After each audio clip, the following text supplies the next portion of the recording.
You are watching Christ's Commission Fellowship, changing lives for eternity. Praise God. Tayo po ngayon ay nasa pagpapatuloy natin ang ating pag-aaral tungkol sa life goals. At alam niyo po kung gaano ka-importante ito, just a review. Ang taong wala hong goal ay para hong naglalaro ng basketball ng walang bola.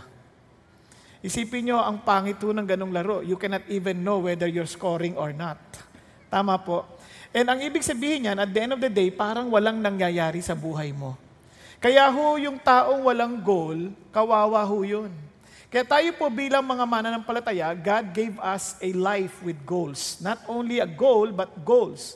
Kasi po, ang hangad ng Diyos sa atin ay maging matagumpay tayo sa buhay. Yun ang ating series. Ano ho? Kaya ho, it is our heart's desire also to pass this on to our fellow men sa Pilipinas. Kasi lungkot naman ang daming Pilipino. Nabubuhay sila trying their best para ho magtrabaho, pero wala ho silang nakikitang nangyayari. Bakit? Kasi wala silang maliwanag na goal, na meron pong, yung bang masabi natin, worth dying for. Di ba? Ngayon, tingnan po natin.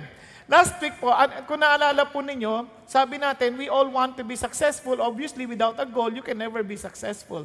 But what is a true success? So let's first once again review. I-redefine nga natin kasi ang success sa tao, technically speaking, mayaman, sikat, di ba?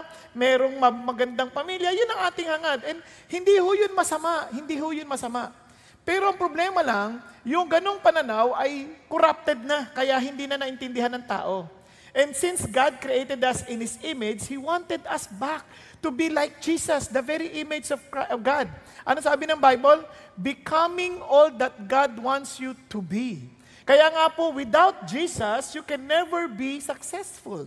Kasi kahit na anong yaman mo, hindi ka pa rin masaya kasi you're not living out the very image that you are. Naalala niyo yung kwento ng isang naturalist, yung nakuha niya itlog ng agila, tapos isinama doon sa mga manok? Napisa. Itong agila, kasama niya lahat mga sisiw ng manok. Isipin niyo, ang utak niya, utak manok. Utak manok. Ang kanyang kilos manok. Agila ito ha. Kumakain dapat ang manok. Biro niyo kung tumuka agila, laki-laki ng ulak. Ganyan. Lahat, kilos manok, utak manok, pati ho yung kanyang tilaok. Tinatry niyang maging manok. And imagine he was trying and giving his best para po maging manok, kilos manok, ni hindi makalipad. Natutulog ho sa ibabaw na pero nakaganon lang, hindi humain. Hanggang sa isang araw, dinala ho siya nung isang naturalist. Sabi niya, mali yan. Sabi niya, mga expert sa aviary, sabi niya, hindi, tama yan. Yan ay agila, hindi yan manok. He must fly. Sabi niya, hindi siya makalipad kasi ang utak niya, lumaki na siya kasamang mga manok. Kaya ang lipad niya, mababa lang. Pero isang araw, dinala ito sa may bundok. At doon sa bundok. At siyempre sa una, tinry niya munang lumipad. Wala eh. Nung dinala na sa bundok, at pagbukang liwayway, umakyat ang araw, nakita ng agila. Kasi malaki na siya eh. Yung pagliwanag ng araw na ganyan, bigla niyang in-spread yung kanyang pakpak. At ginalaw. At unti-unting lumipad na bilang totoong agila. Hanggat hindi ka na ibabalik sa totoong image mo, you will never, ever be successful. Kaya nga, it's becoming all that God wants you to be. Anong gusto ng Diyos mangyari sa atin? To be brought back to the very image of God. And who is that? The image of Jesus Christ. Because Jesus is the image of the invisible God. Nakuha natin. And we were created in that image. Nasusundan po? Kaya without your relationship with Jesus, you'll never be happy. And doing all that He wants you to do. Kasi, bagamat tayo we will become like Jesus, we are part of the whole of Christ. Ibig sabihin, hindi ka pwedeng lahat ng bagay na gagawin ni Kristo, magagawa mo lahat. Hindi. Because we are in a body. Every one of us is just a part of the body. Kaya nga sa 1 Corinthians 12, do all, perform miracles, do all. Kaya magtataka kayo, sabi ni Jesus, he who believes in me will do greater works than I do. Bakit? Kasi he's referring now to the church, to the whole body. Mas marami tayong magagawa. Tama ba? Sabay-sabay tayo nagsasalita eh. Sabay-sabay tayong kumikilos and we are in all areas of life. Nandoon tayo. Which at that time, as a physical body ni Jesus, hindi siya makagalaw. Hanggang doon lang siya sa Israel. Ngayon, nakapasok na sa kumpanya nyo. Dahil nandun ka. Nakapasok na siya sa eskwelahan nyo. Dahil nandun ka. Nakapasok siya sa pamilya mo. Dahil nandun ka. Because you're part of the body of Jesus. Doing all that He wants you to do. And hearing Him say, "Well done, good and faithful servant." Okay po ba yan? Okay po? Now, may tanong ako sa inyo. Sino sa inyo gusto kayong matawag na abnormal? Obviously, nobody wants to be called abnormal. Tama? Na may papakita ko sa inyo. Kasi ito ang ating pag-uusapan. Succeed in balancing your life. Bakit ko sinabi sa inyo yan? Anong relasyon niya sa pagiging abnormal? Halimbawa, nakita nyo ang larawang ito. Ang cute, no? Tama ba? Pero ang haba ng kamay, abot sa paa. Kahit anong cute niyan, abnormal yan. Hindi maganda, hindi balansyado. Tama? Dapat ang kamay natin kahit paano hanggang dito lang. Pero abot pa, ano yan? Either maikli paa mo, o sobrang haba ng kamay mo. Tama? Eh, ang ganda-ganda mong babae, pero ganito ka kapayat. Tuwan-tuwa siya. Ako rin natawa eh. Eh kasi, kahit anong ganda mo, abnormal ka pa rin, ang payat mo eh. Tama? Eh lalo na, ang ganda ng katawan mo. Pero ganito lang ulo mo. Ay, alam nyo, ganyan ang hindi balansyadong buhay. Merong abnormality. Christian life is a balanced life. Kasi dapat hindi siya abnormal. It must create a balanced life. Kaya nga po, ang Christian life, ganito. Si God ang sentro, ang ministry, others, work, family, yan ang nasa paligid. Pag umikot ng tama yan, ang nakikita mo si God lang. Pag umikot ng tama, nakita mo si Jesus. Ngayon, kapag tabingi yan, hindi balansyado yung buhay mo, gegewang-gewang yan. So, hindi mo makikita yung gitna. Kaya, tingnan mo yung katabi mo. Nakikita ba si Jesus sa kanya? Oh, yan ang tanong kagad. Di ba? Kaya hindi mo pwede sabihin na iba ako sa pamilya, iba ako sa trabaho. Eh pagka ganon, gegewang-gewang ka. Ikaw ay abnormal. Mas masama kung dalawa pagkatao mo. Split personality. Di ba? Iba ka sa opisina, iba ka sa simbahan, o sa grupo ng mga mananampalataya, tapos iba ka sa bahay. Eh anong tawag sa'yo? Baliw. Ano ka niya? Kasi iba-iba eh. Hindi pwede. Kaya ang balansyadong buhay, kahit saan ka magpunta, kita si Jesus. Nakuha natin. Hello? Katingnan nyo si Jesus mismo. And Jesus kept increasing in wisdom and stature and in favor with God and men. Now listen to this. Ito ang buhay na Kristyanismo. It is life. How would you know na ito'y buhay? Lumalago. Lumalaki. The moment na nag-stop ka ng lumago, ay hindi ka na buhay, patay na. Naintindihan natin? Kaya nga ho, alam nyo, may buhay to, gumagalaw, lumalaki. Now, tingnan nyo po yung importante ha. Now, tingnan nyo po ang iba't ibang area. Sabi ganon, wisdom, stature, favor with God, and men.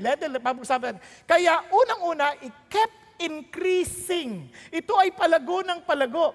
Ngayon, tingnan nyo po, succeed in balancing your life meaning you keep on growing. You keep on becoming better. You are improving. Kaya maraming tao, kahit sa negosyo, nabigo kasi they started so well. Tapos naging sanay na. Hindi na nag-aral. Nabigo na. Maraming estudyante ganyan. Nag-graduate. Nung pagka-graduate, graduate na rin. Ayaw na magtuloy-tuloy, hindi na nag-aaral. Hindi pa pwede yun. You keep on growing. Pakisabi sa katabi mo. Huwag kang titigil. You keep on increasing. Nagkakaintindihan? So yun ang idea ng Diyos. So ang balanced life is you keep on increasing. Alam niyo, amazing tong word na to. Kasi yung word na keep increasing coming from prokopto, ang ibig sabihin yan, ang daming barriers. Para kang sumapasok sa masukal na gubat. Ibig sabihin, hindi ito automatic. Talagang sasadyain mo ito. to keep on increasing. Nagkakaintindihan tayo? Hello? Nung kayo'y pumunta rito, yung iba sa inyo sinadya. Sinadya niyo pumunta kasi you want to learn. Tama ba? Yung iba, walang magawa. Mas malamig doon tayo matulog. So, hindi sa totoo lang. Kaya, pero may challenge pa din. Kaya may challenge pa rin. You still have to come. Diba? Tsaka, tatanggapin mo yung pagtingin-tingin ng katabi mo sa iyo. Diba? Kasi kailangan mo, you have to come. So, it is talagang kailangan mo sadyain. Okay, now listen to this. Si Jesus, He kept in increasing in wisdom, in stature. Now, listen to this. Now that you do understand, di ba, naalala nyo, big hit, you need to understand your uniqueness. Tama ba? In the part of the body of Christ. Ito yung increasing dito. Since Jesus is the head and we are the body, now listen to this. This is how you should know na you are living a balanced life. You are contributing to the growth of the whole body. We are to grow up in all aspects into Him. Tama ba? Nagluwalago tayo sa aspeto lahat ni Jesus Christ. So in other words, yung utak natin, Lord, Ikaw lang talagang maluwalhati. Now, tingnan nyo. Who is the head? Even Christ. Now, from whom the whole body, being fitted and held together by what every joint supplies, according to the proper working of each individual part, causes the growth of the body for the building up of itself in love. Wow! Now, tingnan nyo mabuti ha. Ikaw ba nakakatulong sa paglago ng katabi mo? Kay Kristo? In the relationship of that person to Jesus Christ, nakakatulong ka ba? Andyan pa kayo? O pabigat ka? O sinisip-sip mo lang yung dugo niya? Pag sinisip-sip mo lang yung dugo niya, ang tawag dyan? Parasite. You're not really part of the body. Alam niyo, so many people, they claim to be Christians, but they never understood. Teka muna, you are just part of the body. You must be a contribution to the body. Ang contribution has nothing to do with your money. It is about the contribution of the health of the body. Nandiyan pa ba kayo? Kaya, tingnan ninyo ha, kung successful kang businessman, panalo, successful na businessman. Kasi Christian yan eh. O, di ba, nakakatulong sa body? Isip na kagad, ay, mga Christian talaga masisipag sa negosyo. Kaso, hindi balansyado, sira pamilya. Ano isipin nila sa mga Christian? Ay, problema sa mga Christian yan eh. Sira naman pamilya niyan eh. Hello? Iba naman, nasobrahan. Ayan, lagi na sa Bible study. Lagi nag-aatay ng Bible study. Nagtuturo pa ng Bible study. Nasa prayer meeting pa. Nagpa-fasting pa. Pero lagi absent sa trabaho. So nakuha ninyo, sabi, ganyan pala mga Christian. Puro mga panatiko. Kaya wag mong i-hire yan. Wag mong i-hire kasi tamad yan. Laging absent. Ganun ba gusto yung makita? Are you contributing to the body? Ano nakikita nila kay Jesus? Ayun kay Jesus, pa-pray-pray lang yan. Tamad yan. Kaya ang daming tao galit kay Jesus eh. Hindi dahil kay Jesus, kundi dahil sa mga Christian na nagsasabing Christian sila, they're part of the body, they're not contributing to the body. They're living an unbalanced life or tinatawag na abnormal life. Hello? Nagyaya ka pa. Punta ka sa service namin, attend ka. Tinulugan mo naman. Ayan pala mga Christian, mapapahinga. Naintindihan niya sabihin, everything we do, nakikita ba si Jesus, are you contributing to the body? That's the greatest challenge. Hindi yan yung parang, kahit lahat yan sa kilos natin, sa pagkain, sa pag-iisip, sa pagdidesisyon, are we reflecting Christ? Kaya you need to keep on increasing. Kasi hindi naman tayo automatic eh. Mag-grow tayo. Okay ba yan? We will grow like Jesus. Hindi yan automatic. Oy, Christian na ako, bagong tao na ako, mabait na ako. Hindi ganun. You have to make decision every time. Because you have to grow. Okay ba sa atin yan? Now, let's continue. Kaya, let's go back to Jesus. And Jesus kept increasing in wisdom and stature in favor with God and men. Now, tingnan nyo itong klase na to. If you keep on growing, ang sarap, relax ang buhay mo. Di ba? Ngayon, kunyari ikaw, hindi ka makakapasok sa opisina, marirelax ka ba kung alam mo wala ka nang kikitain? Siyempre hindi. Pero kung meron kang SSS, pwede? Oh, ito, sa Christian life, hindi lang SSS. SSSS. Oh, super secured! Okay ba yan? So, huwag niyong kalimutan. Itong 4 na area ng buhay natin na kailangan balansyado tayo. Hindi mo sila pwedeng paghiwa-hiwalayin. Kailangan mabalansyado natin yan to live a normal Christian life. Okay po? Ano yan? Say it with me. Sagacity. Allah? Ulit. Para madagdagan ang vocabularies natin. Sagacity. Okay. Stature. Social. And spiritual. Okay? Ngayon, nagkabaliktad dyan, dapat una spiritual bago social. Anyway, let's start with sagacity. Sabi mo sa akin, sagacity. Ano yung sagacity na yan? Nakakain ba yan? Sa totoo lang, dapat gagamitin ko Sophia. Pero ito ho yung sagacity. Sagacity is foresight, discernment, or keen perception, ability to make good judgment. Sa madalit salita, just like what Jesus did, sabi niya, He kept increasing. It was intentional. In wisdom. Ang Greek word is Sophia. Kaya yung wisdom, what does it mean? It is the ability to keep on growing in knowledge and apply it in his walk in his life. Nakuha ninyo? Yung, kaya sabi niya, he kept on increasing in knowledge and application. Hindi pa pwedeng maalam lang. Kanyari, kasi parang ganito yan.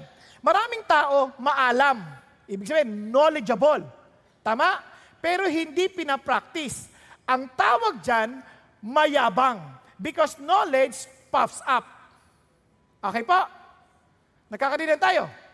Pero marami naman, marunong sa buhay, pero walang alam. Ang tawag dyan, tricycle driver. Bakit ko sinabi? Pasensya na kayo. Not to insult the tricycle drivers. I was a tricycle driver. Kaya ko ito sinabi sa inyo, just to picture to us in our mind. Alam nyo ba, nung ako'y nagdadrive ng tricycle driver ako, ang tatalino namin. While I was tricycle driver, nag-aaral ako. Ang tatalino ng mga tricycle driver, pakinggan nyo lang sila. Nasosolve nila ang problema ng Pilipinas. Ang mali naman niya sa Pangulo na yan, hindi, ganito ginawa niya eh. Kung ginawa niya ito, sana ang ganda ng buhay natin. O, di ba? Narinig niyo ba yan pag pumapasada kayo at sumasakay kayo sa kanila? Ang dami nilang alam sa buhay. Ang hindi lang na maayos, yung pamilya nila. At saka yung tricycle. Hindi na totoo lang. Mga drivers, ang tatalino niyan, marurunong yan. Drivers, ang gagaling yan. Mumurahin nila ang pinaka-traffic enforcer. Ang hirap ng traffic enforcer na yan. Kaya tayo nagkakanda-traffic. Walang kinalaman yung traffic enforcer. Tayo mga driver, may problema.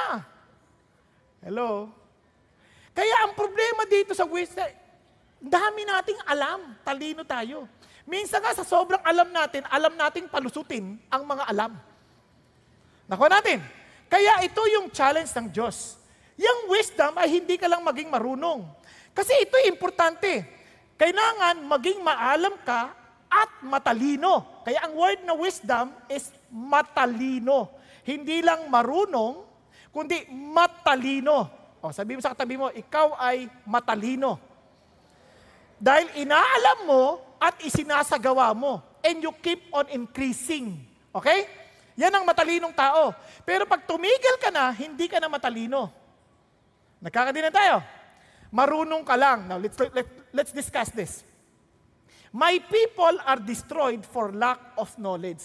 Alam nyo ba kung bakit kailangan wise tayo? Ang daming buhay ang nasisira dahil sa kakulangan ng kaalaman. And ang katalinuhan nagsisimula muna sa kaalaman. Tama ba? Katulad ng Israel, for example. Sabi niya, brethren, my heart's desire and my prayer to God for them is for their salvation. Ano ang puso ni Pablo? Maligtas ang kanyang mga kababayang Israel. For I testify about them that they have a zeal for God. Wow!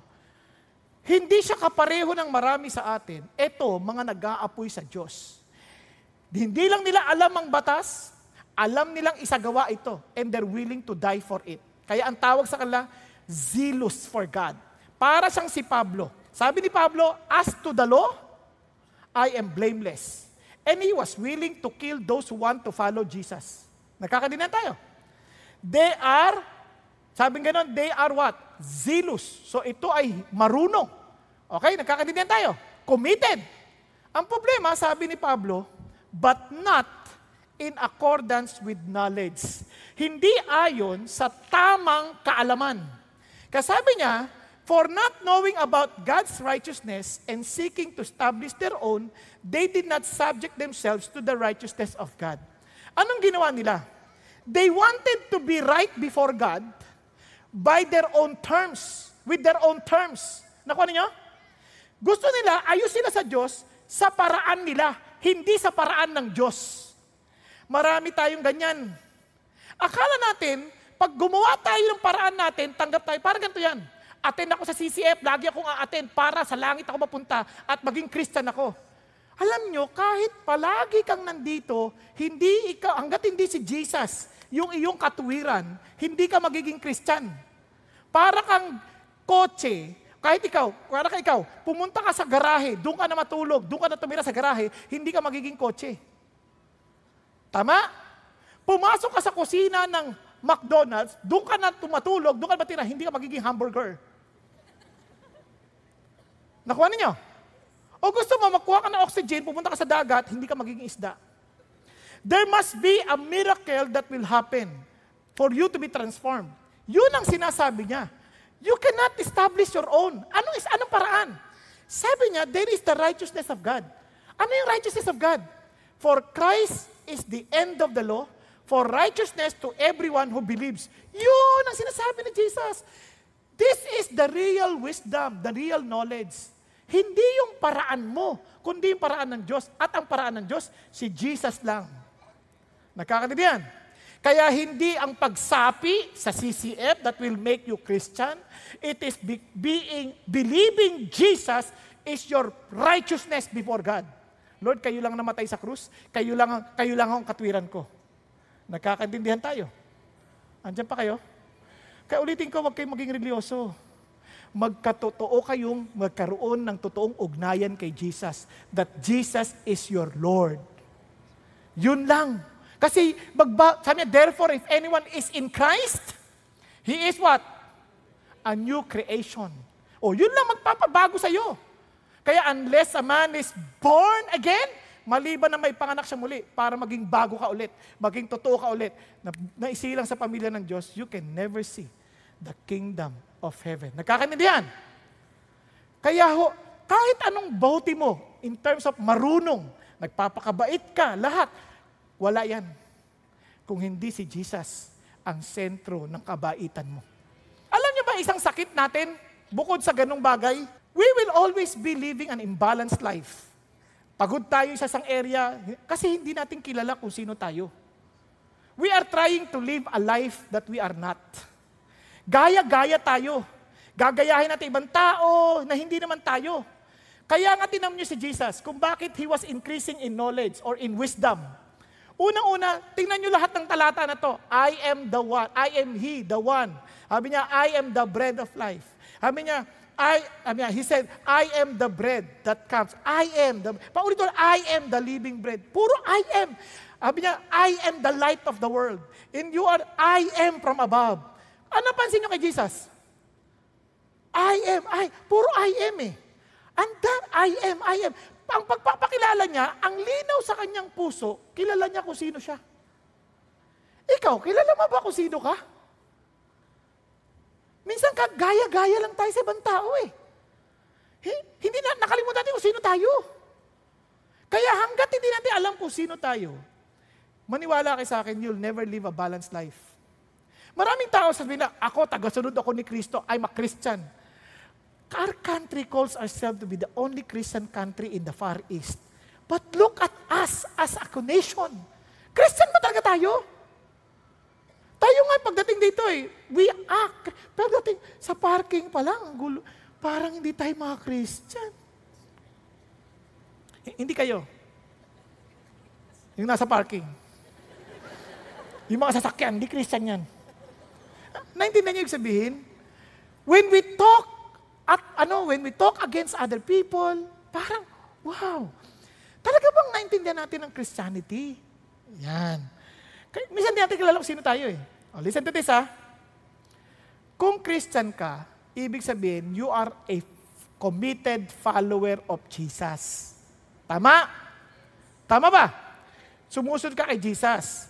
Ngayon, kung hindi ka naman committed follower of Jesus, huwag mo nang tawaging sarili mong Christian para hindi ka nape-pressure. Simple lang ang buhay. Kung gusto mong maglaro sa buhay at ayaw mong maging seryoso kay Jesus, itodo mo na.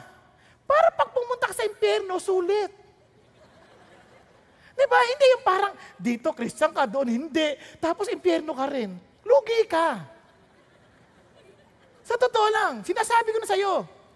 Pero if you really want to see the beauty of Christianity, then todo mo. Huwag ka na magbiro. You need to know who you are. Remind yourself, I am the child of God. Kaya bakit ako nagwo-worry? Sasayangin ko yung energy ko sa worry. I know who I am. My Father takes care of me. Di ba? Nakuha ninyo? Bakit mo ubusin yung energy mo sa mga bagay na hindi, kilala mo ba talaga kung sino ka? Kung hindi mo kilala sarili mo, kawawa ka naman, papagurin mo lang sarili mo.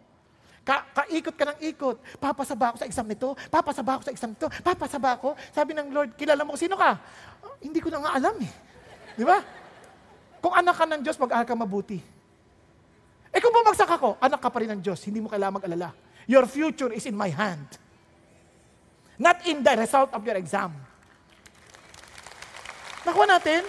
Kasi, yan, indikasyon lang yan of where to improve on.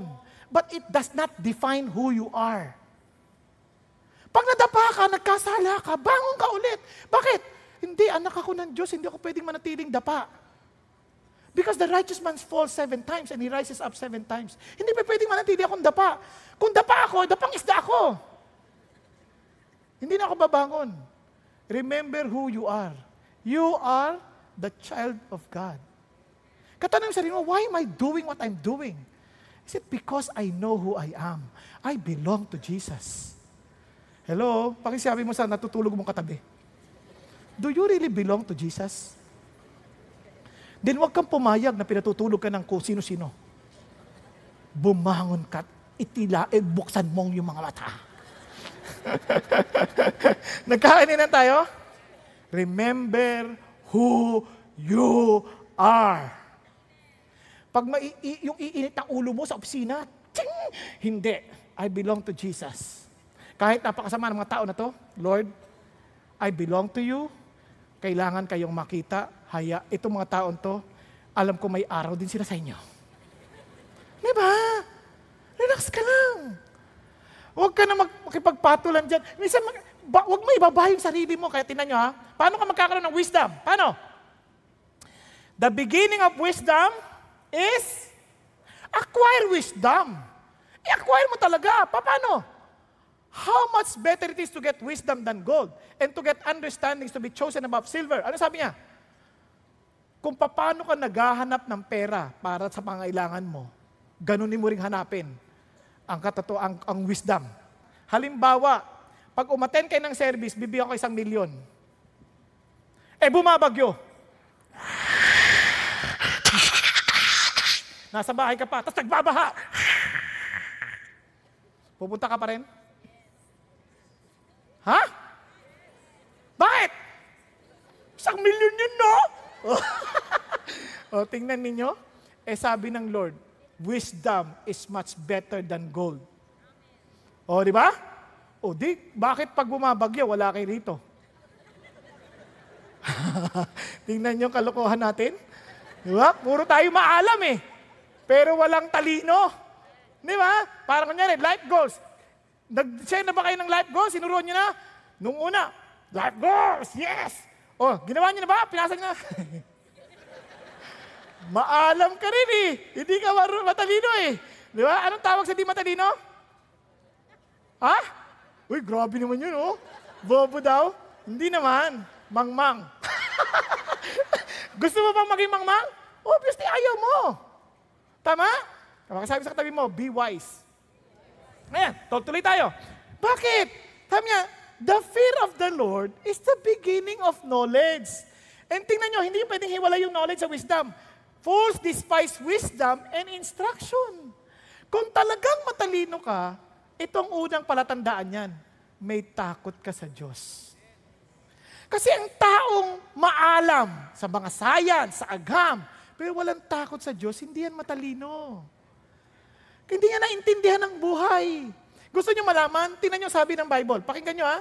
Sabi niya, wisdom shouts in the streets. She lifts her voice in the square. At the head of the noisy street, she cries out. At the entrance of the gates in the city, she shatters her saying.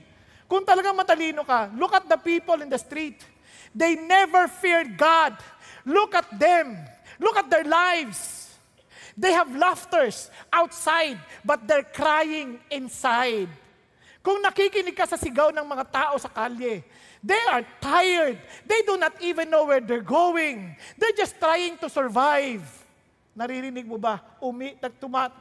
Sumisigaw ang wisdom. Mga anak, tingnan niyo ang buhay niyo, tingnan niyo ang hirap ninyo because you have refused to fear God. Wisdom is calling. Are you willing to come? Alam niyo, kung totoo tayo, simple lang eh. Alam niyo kung anong klaseng buhay meron kayo. You know the dryness deep within your heart. And don't fool yourself. Na wala, okay lang ako. Hindi totoo yan. You may look cute, but deep within your heart, you're lost.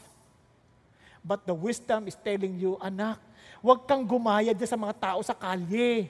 They're lost. Tingnan nyo kung anong pinagagawa nila. Pilit nilang naghahanap ng meaning or significance sa buhay. Tingnan nyo sila mag-short. Nalalaglag. Kita yung brief. Bakit? Hindi na maintindihan anong kailangan gawin para mapansin. Bakit mo pa gagawin? Hirap-hirap ang maglakad. Gayahin mo si Superman. Yung brief ang huli. O di pa kita mo na talaga. Mga hindi nag-iisip. Pag New Year, anong ginagawa ng tao? Nagpapaputok. Bakit? Para mag-alisan ng mga demonyo. Saan nagpunta? Sa loob ng bahay. Kasi sa labas kayo nagpaputok eh. Tingnan nyo, kung nakikinig ka sa wisdom, tingnan nyo kamangmangan ng tao, sabi ng Diyos. Tingnan nyo, araw ng mga santo, All Saints Day. Anong pinapakita? Puro demonyo. May sungay, sinaksak. Ano ba demonyo yun? Tingnan nyo kung paano tayo nililim lang ng mundo. Wisdom is calling. Don't close your eyes. Don't cover your ears. Listen. Listen. Tingnan nyo mga tao sa kalye. Living in adultery. Living in debauchery. Are they happy? Are you listening to the cry of wisdom? Look at those who are in fornication. Getting pregnant without a father. Ano yan? Virgin birth? Wisdom is calling. Kasi hanap kayo ng hanap ng meaning eh. But Jesus, the wisdom is calling. Sabi niya, you seek for it. Fear God. Now, tuloy natin. Tingnan nyo ha. How long, O naive ones, will you love being simple-minded? As scoffers delight themselves in scoffing. Pinagtatawanan niyo yung bagay ng Diyos. But have you not really listened to yourself? Na habang pinagtatawanan yung bagay ng Diyos, lalo kayo nalulugmok. And fools hate knowledge. Kaya anong dapat mong gawin? If you are serious and you really fear God, ano sabi ng Bible? If any of you lacks wisdom, let him ask of God, who gives to all generously and without reproach, and it will be given to you. Alam sa Tagalog niyan? Kung kailangan mo ng katalinuhan, sabi niya, humingi ka sa Diyos. At ibibigay niya sa iyo ito ng walang pagpipigil at walang panunumbat. Bakit? Bakit? Tingnan nyo ha. Ang context ng ganito, consider it all joy, my brethren, when you encounter various trials. Anong klaseng trials? Various. Iba-iba. Full of variety. Hindi lang isa. Trials. Dami. Knowing that the testing of your faith produces endurance, and let endurance have its perfect result, so that you may be perfect and complete, lacking in nothing. Pero Lord, hindi ko na alam gagawin ko. Puro problema na to eh. Then you ask God. And sabi niya, Lord, mali ko naman yun. Hindi ako nakinig sa iyo eh. Pag humingi ka sa akin, lumapit ka sa akin, bibigyan kita ng talino, hindi kita susumbatan. Kasi iba sa atin ganyan eh. Tay, tulungan mo ako, baon na ako sa utang. Kasalanan mo yan, manigas ka, magpakulong ka. Nasusumbatan eh. Okay, tutulungan. O ito, huwag ka nang uulit, tandaan mo to. Pag inulit mo pa yan, hindi na kita tutulungan kahit kailan. Hindi ganun ng Diyos. Nakita niyang umiiyak ka, sukdulan ka ng daming problema, hindi mo alam gagawin mo. Pag iyak mo sa Diyos, halika na anak, tutulungan kita. Hindi ka man lang susumbatan. Hello? Kaya kailangan mo lang, magpakatotoo ka lang kapatid. Aminin mo na mali ka. Alam niyo ba ang napaka-importante ng wisdom? Tingnan niyo sabi ng Bible. Kaya nga, idadaling ka ngayon sa salita ng Diyos. Tingnan sabi ng Bible, this book of the law shall not depart from your mouth. Di ba? Pray ka. But you shall meditate on it day and night so that you may be careful to do according to all that is written in it. Kung wala kang takot sa Diyos, hindi mo ito ikukonsidera. Ba't mo babasahin ang kanyang salita? Bakit ka magiging maingat gawin yung sinabi niya? Kasi nga takot ka sa Diyos eh. Tingnan mo ang pangako ng Diyos. For then, you will make your way prosperous, and then, you will have success. Sarap, no? Now, listen to this. Alam niyo ba ibig sabihin ng your way prosperous? Itong pagkakasalin sa Amplified Version para maintindihan natin. Sabing ganon, for then, you shall make your way prosperous, and then, you shall deal wisely and have good success. Tatalino ka. You will have understanding. If you obey God, you follow Him, you study His Word, you meditate on it, you apply it carefully, tatalino ka. You will understand what life is. Alam nyo, ang dami kong natutunan sa buhay dahil lang sa pagkaintindi sa Bible. Tingnan nyo, sabi ng Bible, gusto mong umangat, magpakumbaba ka. Ha? Paano nangyari yun? Dito dapat magpakayabang ka. Hindi mo naintindihan. We are living in an upside down world. Baliktad ang mundo natin. You want to be saved? Humble yourself. Ang pataas, pababa. Papakita ko pa sa katalinuhan ng Diyos. Blessed are those who are poor in spirit, for theirs is the kingdom of heaven. Sa kayo nakakita? Kaya pagod ang maraming tao because we're trying to prove to people who we are. Tama ba? Kilala ba kung sino ako? Ha? Ganun pa tayo. Kaya sabi ng iba, hindi niya kilala sarili niya, tulungan mo nga. Di ba? Kilala mo ba kung sino ako? May mga ganun pa eh. Tama ba? Tingnan sabi ng Bible. If you are poor in the spirit, just admit what you need. You don't have to prove anything. Di ba wise yan? Bakit? Sino dito ang nakakaalam ng lahat ng bagay? I don't care how intelligent you are, you don't know everything. Tama ba? Kung hindi ka hihingi ng tulong, hindi ka ba tutulungan? Kaya ang Bible ang talino. Ito pa sagot ng Bible. By wisdom, a house is built, and by understanding, it is established. Ang daming nasirang pamilya. Bakit? Walang alam, pumasok, nagpakasal. Dahil, sobra pag tumibok ang puso, walang magagawang sinuman. Di ba? Sabing ganon, pag ang pag-ibig pumasok sa puso ng ninuman, hahabaking ang lahat, mahamak ka lamang. Diba? Anong sinasabi natin? Wala kang trabaho. Hindi mo pinag-aralan paano mag-asawa. Magtataka ka, yun na pangasawa mo na mukhang anghel, bruha pala. Nagbabago yan. Tingnan nyo ang kamangmangan ng tao. Isip natin na yung, kanyari, lalaki, yung babae, wow, ang bait niya, naninigarilyo. Sabihin ng lalaki, sabi mo, ayoko na naninigarilyo. Sige, hindi na. Next! Ikaw naman, paniwalang-paniwala na magbabago siya dahil sa'yo. Nakita mong umiinom. Ayoko nang umiinom. O hindi na. Tuwan-tuwa ka. Nung napangasawa mo, subukan mo. Naninigarilyo. Huwag kang magulo ha, pera ko to.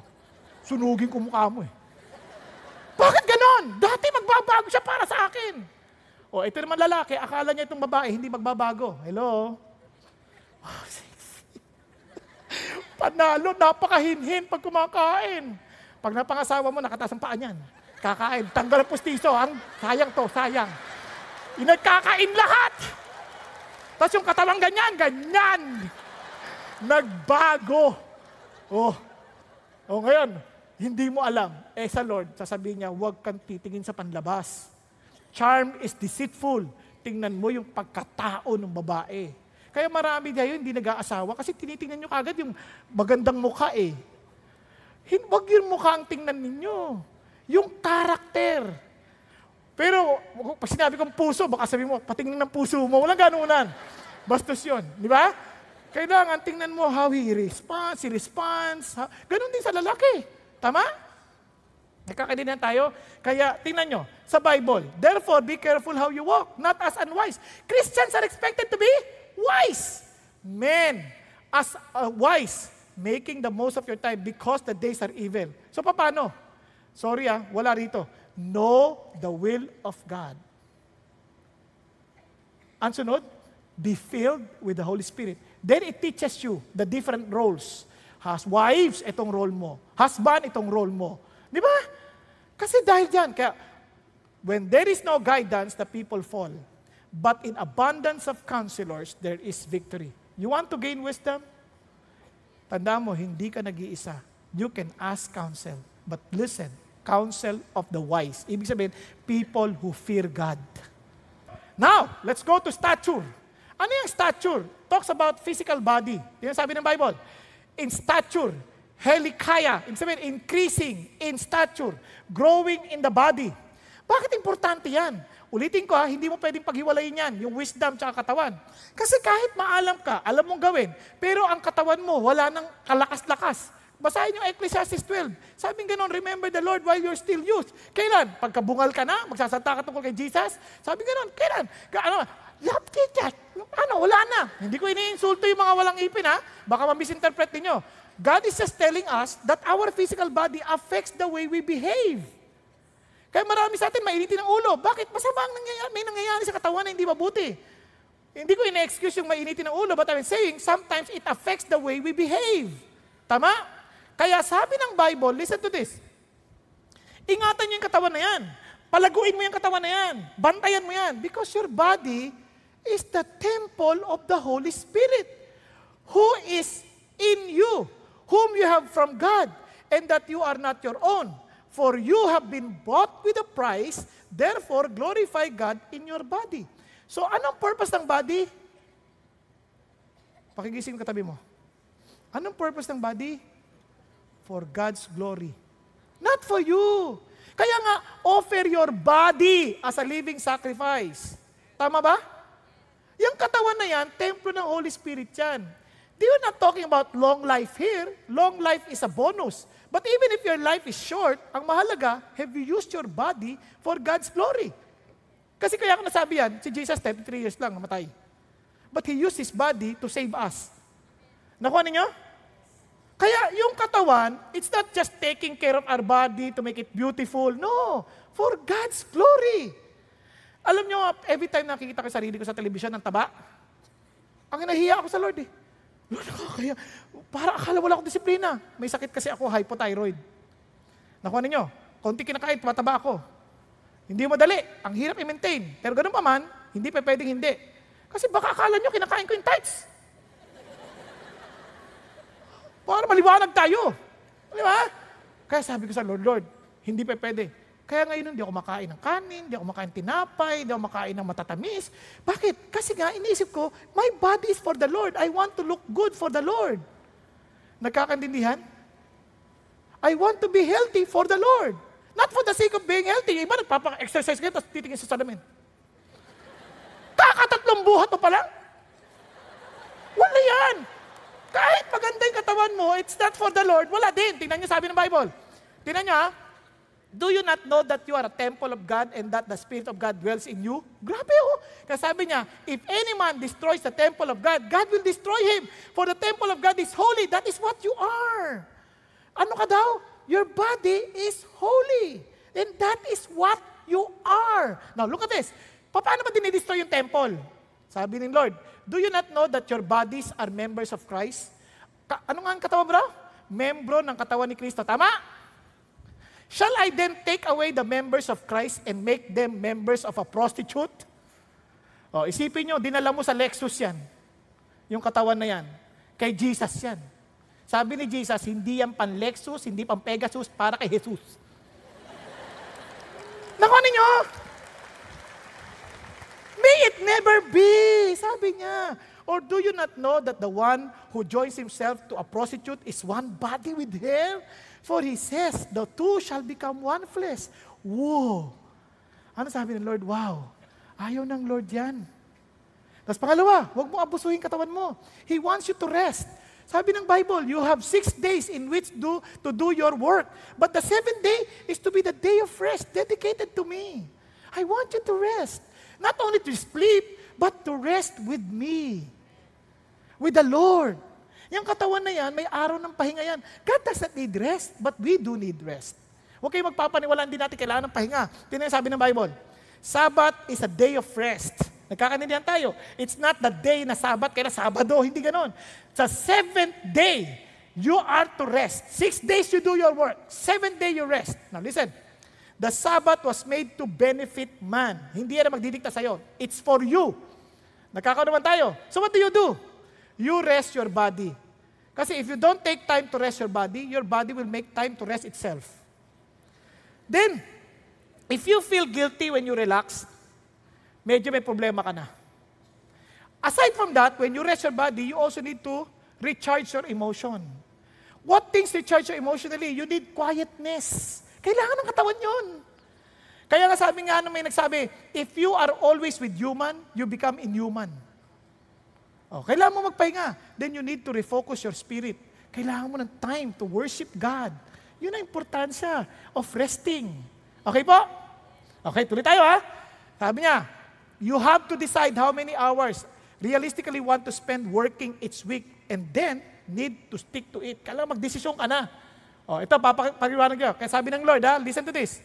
It is vain for you to rise up early, to retire late, to eat the bread of painful labors, for He gives to His beloved even in His sleep. Wow! Tingnan mo yung katabi mo. Ay, mapalad ka, nakatulog ka. Because God gives to His beloved even in their sleep. Hello? Kung inaakala natin that our provision depends on our time of work, you're wrong. God wants you to rest. Pero ang problema ng maraming Pilipino, they have 6 days of rest and 1 day of work. Kaya wala rin, masama din yun. Masama lalo yun. 1 day rest lang. Kaya sabi ng Bible, tinan nyo, only someone too stupid to find his way home would wear himself out with work. Ang tawag daw sa mga taong wala nang magawa sa bahay, hindi nila makausap ang pamilya sa sobrang pagod, sa katatrabaho, ang tawag dyan? Stupid? Hindi too stupid. Ano sa Tagalog niyan? Ha? Patawarin niyo ako, ito Tagalog niyan, yung para maintindihan ka agad. Tanga. Pero pag tinagalog pa yan, sobrang tanga. Pero patawarin niyo ako, hindi yun ang, sinasabi lang ng Diyos yan, binasa ko lang. Tinagalog ko lang, nakakanindihan. Kaya ito, tandaan niyo, if the bow never unstrung, it loses its power. Parang sa gitara. Kaya listen to this. Kaya ang Diyos concerned sa katawan natin, pati sa pagkain. Sinabihan niya rin si Timothy, no longer drink water exclusively kasi may sakit sa tiyan. But shoot a little wine for the sake of your stomach and your frequent ailments. Hindi niya sinabing maglasing ha. Ang sabi niya lang, gamot yon at that time, gamot. Magkakaintindihan tayo. Alam niyo bang, pati sa exercise, maging si Paul, he uses this. I discipline my body and make it my slave so that after I have preached to others, I myself will not be disqualified. Sabi niya, hindi yung katawan ko magdidikta ng dapat kong gawin. Yung ako magdidikta sa katawan ko kung ano dapat gawin para sa Diyos. Okay po? Kaya ito, gusto niyo makatulog na maayos sa gabi? Tuturuan ko kayo. Tuturuan ko kayo matulog, tuturuan ko rin kayo magising. Masama yung walang gising. Okay? Una, ako, automatic yan. Ang cellphone ko, nasa baba. Ang kwarto ko nasa taas. Hindi ko sinasama sa pagtulog. Sagabal yan. Paano kung may emergency? Basta kompleto ng pamilya ko sa bahay, hindi na alam kung wala nang masyadong emergency tatawag. Tama ba? Kasi pamilya ko kompleto na paano kung ibang pamilya? Problema niya yun. May pamilya sa sarili Joke lang. Hindi. Ibig sabihin, basta kompleto na kasi kailangan ko matulog. Ngayon, gigisingin naman ako ng Diyos. Alam nyo, kaya pag ang tao hindi na nag-a-alarm clock para magising, ibig sabihin hindi kompleto tulog mo. Hindi ako nag-a-alarm clock. Kung nag-a-alarm man ako, nauuna ako sa alarm clock. Bakit? Alam ng katawan ko, nagigising na ako. Okay ba yan? At ang pinaka-importante, hindi haba ng tulog, kundi lalim ng tulog. Yung ibang haba-haba, pero kalahati na yung tulog niya. Haba nga, kaya pagod din pagising. Kailangan malalim na tulog. At alam niyo pa yung importante, ayon sa medical science, yung pinakamadilim na bahagi ng buhay mo, 10 to 2. Tulog na tulog ka dapat. O 10 to 3. Diba? Grabe, no? Kasi nagre-recover yung katawan. Kaya, paggising mo, paano magising? Ito ang sikreto ng pagising. Huwag ka agad datayo. Ngingiti ka muna. Para maging positibo ang emosyon mo. Diba? Kasi iba magising, alarm clock pa. Alam nyo, kaya kayo nag-alarm kasi bitin eh. Ito, huwag kayo matutulog, nanonood kayo ng mga balita. Diba? Lalaki, natutulog, pinatay. Paano ka makakatulog niyan? Huwag kayo makikinig ng mga ganyang balita. Kailangan matulog kayo, unahin si Lord ang basahin nyo, kausapin nyo si God. Diba? Para tahimik yung puso mo, makatulog ka na mahimbing. Nakuha ninyo? Alam nyo, protektado ka ni God. Hindi yung lalaki, ninakawan. Ay, kawawa naman. Ito pa. Paggising mo, dingiti ka. Sabi mo, Lord, thank you that you love me. That even if people do not love me, at least yun I know I am secured in your love. Okay? Then stretch. Para magising yung dugo sa kakabumangon. Tapos, gawin mo na yung dapat mong gawin. Tama? Then start the day with God. Para hindi ka aburidong nagigising. Marami pagising. Ano gusto mo? Hilong-hilo. Parang, alam mo yun, parang naalimpungatan.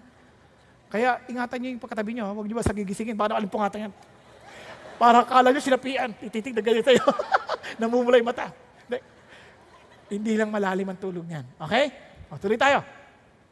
Kaya sabi ng Bible, itong pinaka-importante, a joyful heart is good medicine, but a broken spirit dries up the bones.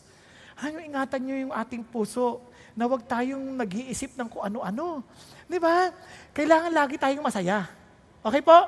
Sabi ng Bible, kasi, tingnan nyo, nagda-diet kayo. Tama yun, masarap yun. Tama yun, mag-diet ka. Huwag kang kain ng kahit ano. Kasi para sa Panginoon, tiisin mo na. Hindi tungkol sa sarap yan, kundi sa sustansya. Ganun pa man, kung hindi ka naman masaya, gulay na lang ng gulay. Ay, mamamatay ka pa rin agad. Kasi dapat masaya ka. Yung pagkain ng gulay, wow, ang sarap ng gulay nito. Hampalaya. Di ba? Hampalaya. Mapait muna at susundan ng manok. Di ba? Para balansado. Huwag yung, parang galit na galit ka sa mundo. Masaya tayo kasi mahalaga yung puso. Kasi a joyful heart is good medicine. Now, let's go to the spiritual. Third S. Bakit spiritual? Favor with God and men. Now, bakit importante yan? Bakit inuna ng Diyos yung God bago yung men? Kasi alam nyo, when a man's ways are pleasing to the Lord, He makes even his enemies to be at peace with him. Alam nyo ba yun? Ang sikreto sa buhay, ayusin mo muna yung relasyon mo sa Diyos. Kasi pag hindi ka ayos sa Diyos, tiyak ako, mahirapan kang maayos sa kapwa mo. Tingnan niyo mga taong hindi ayos sa Diyos. Hindi ko sila, kahit religious ka, pero hindi ka ayos sa Diyos. Mapaghusga ka. Lagi mo tinitingnan ng mali ng ibang tao. Lagi mo iniisip, ikaw lang ang tama. Pag ganun ang pangyayari, may tama ka. Nakuha ninyo? Lagi mo iniisip, ikaw ang sentro ng mundo. Guys, God is the center of the universe. Unless you see God being the center of everything, wala kang makikitang aksidente sa buhay. Lahat yun, inadya ng Diyos for our good. Nagkakaintindihan? And if we fear God and love God, obviously, pati yung kaaway mo, hindi mo kaaway. Siya ay mamahalin mo. Kaya sabi ng Lord, love your enemies. Hindi mo kayang gawin yan pag hindi mo nakita si God. If you did not find favor from God. Kasi anong saysay na natutuwa ang tao sa'yo? Hindi naman natutuwa ang Diyos. Nakuha natin? Kaya importante, matuwa muna ang Diyos. Kaya nga, ang counseling ko, may problema ka, bago mo ayusin sa tao, ayusin mo muna relasyon mo sa Diyos. Kaya favor with God and man. And look at this. Beloved, let us love one another, for love is from God. And everyone who loves is born of God and knows God. The one who does not love does not know God, for God is love. Hindi ka matututong magmahal kung hindi ka muna ayos sa Diyos. Tama ba? Hello? Kaya ang taong hindi mapagmahal, hindi ayos sa Diyos. He did not find favor from God. Now listen to this. Alam niyo yung favor na yan, dapat yan nag-i-increase. Kaya kept increasing in the favor of God. Bakit? Ito sabi ng Lord, but grow in the grace. Grow in the favor and knowledge of our Lord Jesus and Savior Jesus Christ. Ano sinasabi ng Panginoon? You need to keep on growing in favor of God. Akala ko ba we're saved by God's grace? Yes, we're saved by God's grace. But we grow in that grace. Nagkakaintindihan? We are not saved because of our work, but as we walk with God, the more we become intimate with the Lord, the more we sense His favor. Bakit? Nagbe-bless ang Diyos eh. Whether you like it or not, God blesses the people who walk with Him. Tama ba? Hello? Andiyan ba kayo? Kung paano malalaman, how would you please God? Love Jesus. Obey His word. Kaya nga, tingnan nyo ha, sabi ng Lord, gusto nyo matuto? But He gives greater grace. Oh, may greater grace pala. Ano sikreto? Therefore it says, God is opposed to the proud, but gives grace to the humble. Listen, ano sikreto? Ano sikreto? Humble yourself. What does it mean to be humble? It is a total dependence on God. Yun yung sinasabi ni Pastor Peter, broken leaders. Ang dependence mo sa Diyos, wala sa sarili mong kakayanan. Wala sa sarili nating talino. Wala sa sarili natin. Kaya ang mga Christian hindi nakikipagtalo. Bakit ka makikipagtalo? Bakit? Galing ba sa ating sariling talino natin? Hindi. Galing sa Diyos. So kung ibibigay niya, praise God. Pero hindi, anong lalaban mo? Wala. Nakuha ninyo? O, tuloy tayo. Hindi ko sinasabing walang tututol sa atin. Meron. Pero hindi mo kailangan makipagtalo sa kanila. Nakaintindihan nyo? Sa opisina nyo, huwag na kayo makipagtalo sa mga opisina nyo. Relax lang kayo. Hindi naman, karamihan na nakikipagtalo, hindi naman nakikinig yan. Kaya, mag-depend ka na lang sa Diyos. Paano? Paano? Be humble. Gawin mo, you submit to God. Lord, sa'yo ko. Then draw near to God, and He will draw near to you. Be miserable and mourn and weep. Humble yourself in the presence of the Lord, and He will exalt you. Tingnan nyo si Jesus, anak na ng Diyos. Si Jesus, Si Jesus, Diyos.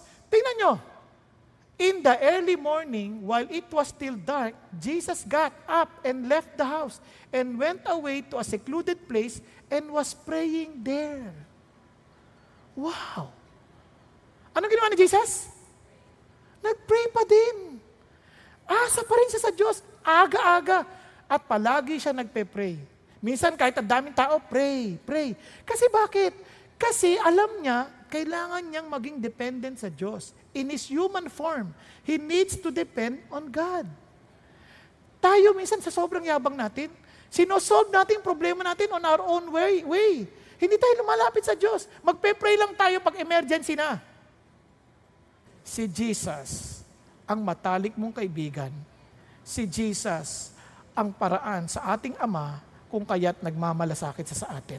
Makipag-usap sa Kanya. Kahit siya ang nakakaalam ng bukas, ngayon, at ang maaring mangyari. Huwag ka magmamadali. Minsan, hindi ka pinansin. Okay lang. Mahalin mo lang siya and you ask God, Lord, tulungan mo ako. Naiinis na ako eh. Pero lapit ka lang. Nakuha? Kasi, kay Lord ka. Yun ang totoong humble. Hindi yung, excuse me po, para ang humble. Pag sabi, hindi kasi sasalita sa gitna. Kalmo kanila yung daan. Di ba? Hindi ganun humble. Maraming ganyan. Pa-humble effect. Sorry pa. Hindi ko na po ulitin. Pagtalikod, kalbo. Humble ba yun? Ang humble, Lord, patawarin niyo po ako, mali po ako. Kapag sinabihan ka, ang pangit mo, thank you. Di ba? Hindi, thank you, Pescalito. Mas pangit ka! Wala nang ganun. Sa akin, Lord, salamat. Kasi ang kagandahan ko lang hangad ay ikaw. Nakuha? Kasi ang tao naman sinungaling eh. Si Lord lang nagsasabi ng totoo. Ang mga humble, masyadong conscious, ay mga mayayabang, conscious sa sarili. Huwag kang conscious sa sarili mo. Hindi ka ganun ka-importante sa tao, pero sa Diyos, importante ka. Just be conscious of God. Hello? Kung ako sobrang conscious sa sarili, inaalala ko pati buhok ko, pati lahat ng katawan, hindi na ako makakapag-preach, promise. And I thank the Lord. Noon, mahihain ako, hindi ako makataas ang kamay. Bakit? Kasi isip ko, pangit ako, mabaho ako. Ang tawag sa akin, baho eh. Mabaho ako, pangit ako. Oh, sabi ng Lord, nung naging Christian ako, you are fearfully and wonderfully made. Reklamo. Lord, ba't ganito ilong ko? Laki-laki. Si Cesar Montano, ang nipis. Konting hangin, galaw. Ako, lumapag na aeroplano, walang galaw. Sabi ng Lord, you are fearfully and wonderfully made. Hindi ka ba nagpapasalamat na hindi yan baligtad? Oo nga, no? Kasi kung baligtad yan, konting ambon, lunod. Ang importante, nakakahinga ka ba ng maluwag sa buhay mo? Amen? You trust God. You depend on God. You listen to God's judgment, not yours, because the favor of God is on those people who trust in Him. Amen? It is impossible to please God without faith. Faith is trusting in the Lord. Kaya sabi ng Bible, therefore we also have as our ambition, whether at home or absent, to be pleasing to Him. And finally, social. Alam nyo, ang buhay ng tao, hindi lang po siya puro spiritual. Alam niyang makitao. Ang social, favor with men. He's not seeking for favor from men. He's seeking God's favor and he knows how to deal with men. Ang Christian, sobrang blessed tayo because we are people who must be easily to be with. Bakit? Hindi tayo judgmental. Mapagtanggap tayo sa tao, makasalanan o hindi, mahal natin parang si Jesus. Ang mga Pharisees, yun ang ayaw ng mga makasalanan. Kaya si Jesus, He was with the sinners. He was eating with them. Bakit? They see something in Jesus na hindi siya judgmental, He's very loving, and He cares for us. He understood where we're coming from. Ang mga religious leader, yan ba Christian? Ha? Ba't ang ikli ng damit mo? Minsan ganun pa tayo eh. Meron sura sa akin, Pastor, ba't hinahayaan niyo yung mga nag-attend dyan nakikita ang pusod? Ha? Hindi ko napansin. Dahil hindi ako tumitingin sa mga pusod nila. Tinitingnan ko sa kanilang mga mukha. Hindi ko talaga napansin. Tsaka pwede ko bang pigilan yan? Ba't naman yung pusod mo kita pa? Eh malay ko. Kung pinawisan yan, umiklibo ang damit. Nakisayaw, sumabay. Umikli. Kasi pala, umuurong yung damit niya. Hindi natin pwedeng pigilan niya. Iba, sinasabi ko yung iba sa inyo, siyempre mag-ingat kayo, ba't ang ikli naman ang damit niyo? Pero, katang-katang husgahan. Hindi kita i-condemn. Bakit ba? Kung yun ang gusto mong damit eh. Malay ko ba kung natastas yan? Yun na lang natira. Ay, ang ikli na, tsak. But what I'm saying is this. I'm not here to judge you. It's between you and the Lord. Nakakarinig yan? But, because I love you, I will also tell you, be careful next time. Okay po? Tingnan nyo ha. Kaya ito ang ating social skill. And He appointed, even Jesus, He appointed 12 so that they would be with Him. And that He could send them out to preach. Grabe no? Alam nyo, we were designed by God to be with people. It's not good for us to be alone. Kaya sabi ng Bible, itong it's sa Christians, let us consider how to stimulate one another to love and good deeds, not forsaking our own assembling together, as is the habit of some. Ang calling ng Diyos is for us to help each other. Paano natin gagawin yan sa malaking ganito? Hindi pwede. Kaya I challenge you, kung talagang matalino ka, wala na yung sarili mo, be humble before God. Join a D group, a small group, where you can be an encouragement to others. Ayoko pumunta dyan, mga hipokrito yan, mga chismoso. Bakit hindi ka naman pumunta ron para chis-i-chis? Pumunta ka ron to encourage them, to teach them not to be chismoso.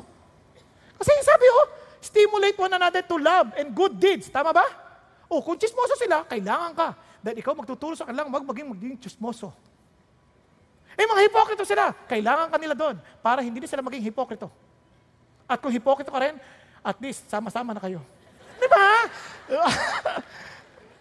Birds of the same feather. But what I'm trying to say is this. As Christians, we need to, wala nang inferiority. Ay, nahiya ako. Hindi naman issue dito kung introvert ka or extrovert eh. Ang issue dito, Christian ka. Be with the people. Hindi ko po kaya. Kaya mo. Alam bakit? If you are filled with the Holy Spirit, here is the fruit. Love, joy, peace, patience, kindness, goodness, faithfulness, gentleness, self-control. Against such things, there is no law. Prutas mo ba yan? Hindi. Prutas ng Espiritu na nasa sayo. If the Spirit of Christ is in you, I believe you would be loving, you will be full of joy, you will be what? You will be faithful, gentle. Di ba? Minsan pa nga, dito na lang eh. Pagkausap yung gwardya, o kaya mga nagtatraffic, bakit ba? May parking pa naman doon ah! Alam mo na kagad, oops, walang espiritu yan. Ibang espiritu yan. Anong tawag sa espiritu na ganyan? Hindi espiritu ng Kristo. Anong espiritu yan? Coke. Espiritu ng Coca-Cola. Umubugay. Dumidighay. Parang dragon. Hindi. It's not from the Lord. It's from the world. Nagkakaintindihan. Kaya the challenge is this. It's no longer about you, my friend. It's about Jesus. And we need to keep on growing. Kayo mga anak natin, turuan natin to relate with people. Huwag natin na itago. Tayo mga Pilipino, mga anak, may bisita, tago kayo. Wag. Turuan natin sila to be with people. Let them join the Sunday school so that they can relate with others. Let them join. Let them teach them. Teach them to be with people. Gumalang sa kapwa. Show them. Tayo po mga wala, ipakita natin sa kanila. Nakuha ninyo? Huwag tayong parang mapaghusga sa igat ka dyan. Masamang tao yan. Nagnanakaw yan. Huwag. Paano kung nakawang ka nga? Hindi naman sinabi ng Diyos, hihiwalay mo yung katalinuhan eh. Be wise as serpent and meek as dove. Tama? Hello? Ulitin ko ha. Balanseado yan. Wisdom, stature, favor of God, and man. Kaya kung talagang sa Diyos tayo, we can easily relate with people because we will never judge them but we will love them. Amen po? So let me just end with this. Meron po akong pinunit na libro. Sinirox lang. Si David, I want you to understand something like this. Si David po was 12 years old. And he convinced a restaurant manager that he was actually 16. Niloko niya, 16, kasi hirap na hirap siya sa buhay eh. And was hired as a waiter for 25 cents an hour. Ang liit! The place was owned by two Greek immigrants of brothers, Frank and George, and who had started their lives in America as a dishwasher and a hot dog seller. Galing sa hirap. David remembers that they set high standard and never asked anything of their employees that they wouldn't do themselves. Hindi sila papagawa sa mga employee na hindi nila ginagawa mismo. At sabi nga nun, Frank once told David, as long as you try, you can always work for me. But when you don't try, you cannot work for me. Dito na tinamaan na si David. David began to realize that he cannot do it on his own. He trusted God. He came to Jesus. Sabi niya, Lord, I need to go in wisdom. I need to try. Hanggat hindi ko ginagawa, hindi pa ako marunong. Tama ba? Yung tinuro sa akin, hanggat hindi ko ginagawa, hindi pa ako matalino. Maalam lang. Now, in-apply niya. That is wisdom. Now, listen. Trying meant everything from working hard to treating customers politely. Once when Frank noticed a waitress giving a customer a rough time, he fired her on the spot and waited on the table himself. David determined that would never happen to him. Talagang inisip niya na kagad, hindi yan pwede mangyari sa akin. He needs to make his body be subjected to himself. Kasi minsan tamad ka na, ayoko na maglingkod ng tao, ayoko na maglingkod ng customer. Naiinis na rin ako, but kinukonbisa niya, customers are always right. Okay ba yan? So he made his body subjected to his goal. So tuloy tayo. Ang maganda, the usual tip for waiters in those days was 10 cents. But David discovered that if we brought the food out quickly and was especially polite, he sometimes got a quarter as a tip. Wow, fruit of being sociable. Tama ba? He set a goal for himself to see how many customers he could wait on in one night. His record was 100. Grabe, no? Batang-bata, matalino, seeking for wisdom, trusting God. Now, alam niyo kung ano nangyari kay David? Bagamat patay na siya ngayon, ito nangyari kay David din. David Thomas is better known as Dave, the founder and senior chairman of Wendy's International Incorporated, a chain of 4,300 restaurants. Pag-isipan ninyo. Maraming tao, laging iniisip nila, pinabayaan kami ng Diyos. The truth is, you're not. But you are not willing to keep on increasing in wisdom, in stature, in favor with God and men. Ang sabi ng Diyos, I want you to live a balanced life because I want to make use of you that wherever you go, they will see me because of you. Nagkakaintindihan po. But you will never desire something like that. Hindi mo gugustuhin yung bagay na yan kung hindi totoo si Jesus sa'yo. Because Jesus is the head and we're just part of the body. Kung hindi totoo si Jesus sa atin, hindi nating hahangaring makita si Jesus sa atin sa lahat ng bagay. Hindi pagiging religyoso, kundi pagiging totoo kay Jesus. Tayo pong lahat ay yumukot, pumikit. Thank you, Jesus. Thank you, Lord. Kapatid,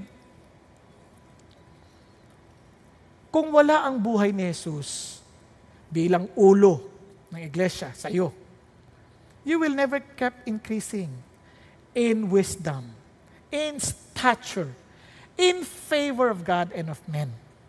Kaya't kailangan, tiyakin mong konektado ka kay Jesus. Kung di ka konektado kay Jesus, be humble enough to say, Lord, malayo po ako sa inyo.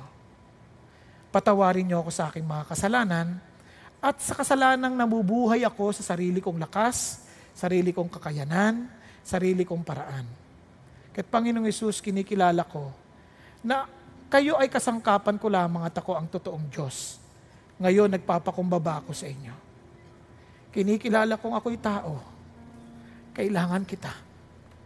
At kayo ang totoong Diyos na dapat kong paglingkuran, sambahin, sundin, at mamuhay na ikaw ang sentro ng aking pagkatao. Na maging sa trabaho, sa pamilya, sa komunidad, at saan man mo ako ilagay, dalangin kong ikaw, Jesus, ang makita sa akin. Dahil kayo na ang buhay ko mula ngayon hanggang sa walang hanggan. Thank you, Jesus. Pangunahan mong buhay ko, Panginoon. Salamat.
Namatay ka sa krus ng Kalbaryo para sa aking kasalanan at ang katwiran mo'y pinagkaloob mo na sa akin. At dahil dito, tinanggap ako ng iyong Ama, ang Diyos Ama. At dahil dito, pinagkalooban mo ako ng iyong banal na Espiritu upang lumago sa katalinuhan, sa aking pangatawan bilang templo ng banal na Espiritu, sa aking ugnayan sa Diyos at maging sa tao upang sila'y maakit na lumapit din sa iyo. Salamat po aming Panginoon, pagpalain niyo po ang inyong mga tao, ipahintulot niyo ang totoong tagumpay ang mapa sa kanila. Sa ngalan ni Jesus. Amen. Amen at amen. God bless you and good afternoon.